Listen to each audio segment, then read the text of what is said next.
Hello friends, আমি তনুশ্রী। আমার রান্নাঘরে প্রতিদিনের মতন আবার একটা রেসিপি নিয়ে হাজির হয়ে গেছি ফ্রেন্ডস।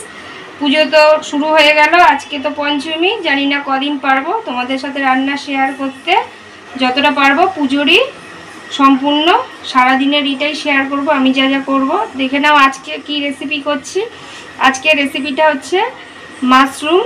তোমরা তো দেখতেই পেলে মাশরুমটা আমাদের বাড়িতেই খড়ের গাদার মধ্যে হয়েছিল, সেটাকেই তুলে নিয়ে এসছে, সেটাই আজকে দেখাবো রেসিপি করে। মাশরুমটাকে কেটে নিয়েছি, ভালো করে গোটা অবস্থায় ধুয়ে নিয়েছিলাম, নিয়ে ছোট ছোট করে কেটেও নিয়েছি।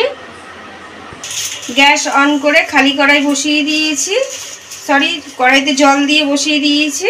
এবার ছোট ছোট করে যে মাশরুমগুলো কেটে রেখেছি এই জলের মধ্যে দিয়ে দেবো। অল্প একটু নুন দিয়ে নাড়াচাড়া দিয়ে নুনটা মিশিয়ে দেবো।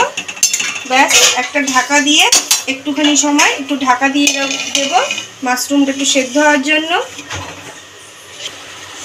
একটুখানি সময় ঢাকা দিয়ে রেখেছিলাম, ঢাকাটা খুলে দেবো। সেদ্ধ হয়ে গেছে দেখুন। এবার এটাকে আমি জল ঝরিয়ে নেবো একটা ঝুড়িতে ঢেলে। খালি কড়াই বসিয়ে দিয়েছি, আবার কড়াইতে দিয়ে দেবো সরষের তেল। তেলটা গরম হওয়ার জন্য একটু সময় নেব। তেল গরম হয়ে গেছে। ছোট ছোট করে দেখো আলু কেটে নিয়েছি, আলুগুলোকে ভেজে নেব।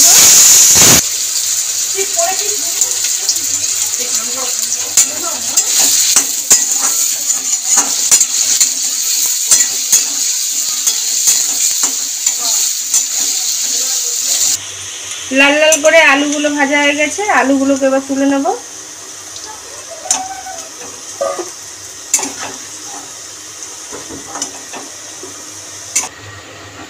সেদ্ধ করা মাশরুমগুলো ভেজে নেব তেলের মধ্যে দিয়ে।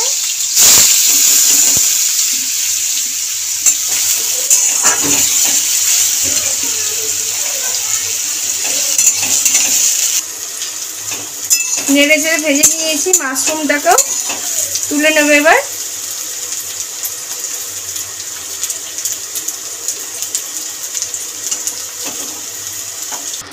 গরম তেলের মধ্যে ফোড়ন দিয়ে দেবো গোটা জিরে,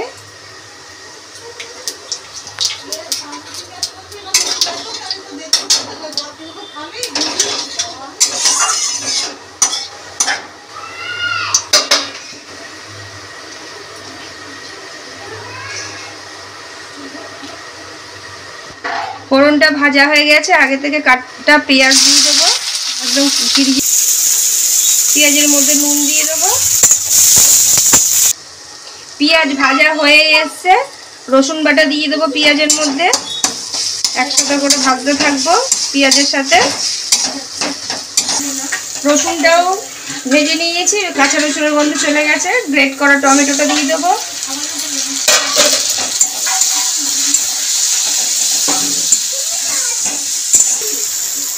টমেটোটাও ভাজা হয়ে গেছে। বাটির মধ্যে গুঁড়ো মশলা নিয়ে নিয়েছি, জিরের গুঁড়ো, ধনের গুঁড়ো, লঙ্কার গুঁড়ো আর হলুদের গুঁড়ো। মশলাটা জল দিয়ে গুলে নিলাম, দিয়ে দিলাম মশলাটাও। তার সাথে আদা বাটা, ভালো করে মশলাটাকে কষিয়ে নেব। মশলাটা কষানো হয়েই এসছে প্রায়, মশলা দিয়ে তেল ছাড়তে শুরু করে দিয়েছে। আগে থেকে মাশরুম ভাজা আর তার সাথে আলু ভাজাটাও দিয়ে দেবো, দিয়ে একসাথে কষিয়ে নেব। আলু আর মাশরুমটা দিয়ে ভালো করে মশলাটার সাথে কষিয়ে নেব। এক ফোঁটাও জল দেব না।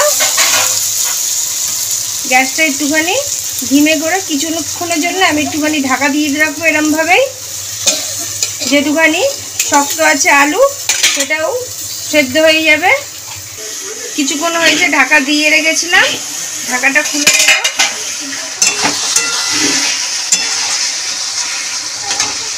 স্বাদ মতন একটু নুন দিয়ে দেবো।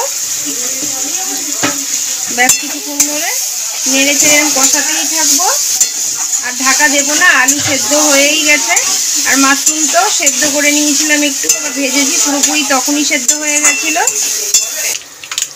ব্যাস, রেডি হয়ে গেছে আলু দিয়ে মাশরুম কষা। নামানোর আগে গরম মশলার গুঁড়ো দিয়ে দেবো ওপর দিয়ে।